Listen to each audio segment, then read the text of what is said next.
Fort Worth nonprofit that's been on the streets of the city working to end the cycle of gang violence, apparently at risk due to funding cuts. Yeah, we're talking about the organization called V.I.P. It's been operating in Fort Worth since 2020, and the program's director tells us why he is so passionate about this work and also fighting to keep it going. I grew up in Stop 6. We're afraid of y'all. Good.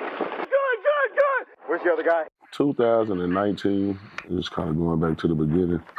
We were at the height of, trouble in our city, like police brutality or homicides. We ended up going to California looking at a program called Advanced Peace.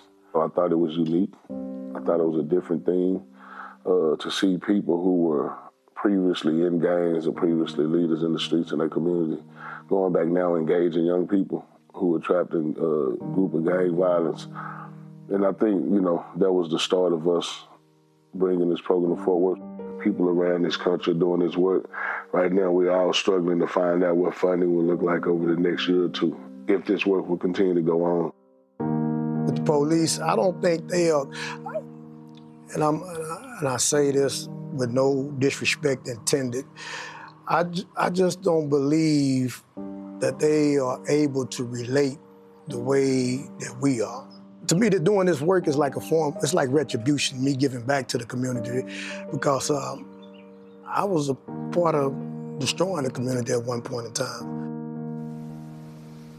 And that was just a portion of the I-Team's reporting on this team of individuals in Fort Worth doing some incredible work. V.I.P. organization is the one we're talking about. Lexi, you spent a significant amount of time with the leadership of this organization and some of its members.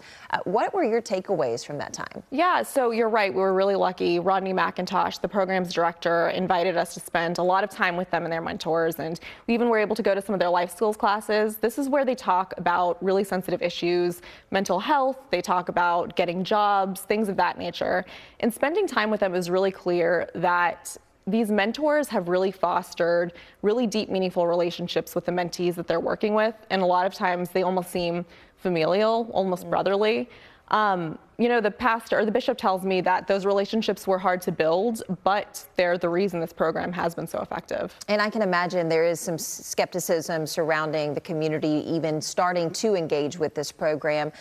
So let's talk a little bit about its effectiveness. I mean, obviously the mentor-mentee relationship is so important, but what kind of work is that doing within the community? So this is kind of tricky, right? It's hard to prove a negative. In this case, the group is trying to reduce gun violence. It's not hard to say, well, this is why this didn't happen, right? But everyone I talked to, from V.I.P. to the city of Fort Worth, said that this is a key piece in addressing gun violence in Fort Worth. So we don't have a ton of data, but data from Fort Worth's Crime Control and Prevention District does show that V.I.P. engaged 1,041 known or suspected shooters in fiscal year 2024, and the group is believed to have interrupted 165 shootings during that same time period.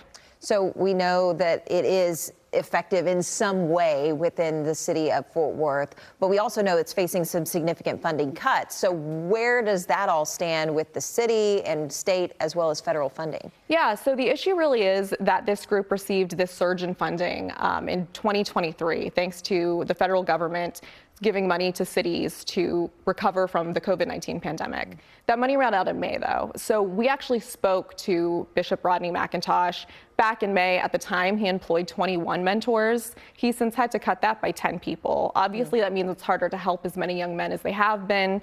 So that's really difficult. That being said, there is some hopeful news. The city of Fort Worth tells me that they're dedicated to helping find a solution to this budget shortfall. So we're going to continue following this, see where that happens, and obviously we'll report any updates as they come. Yeah, Lexi Salazar with our I-Team. Lexi, you have put this full story on our website, cbsnewstexas.com. So if you're interested in the work that V.I.P. is doing in Fort Worth, you can head to our website, cbsnewstexas.com. And by the way, if you have a story to share with the I-Team, you can reach them anytime on air and online.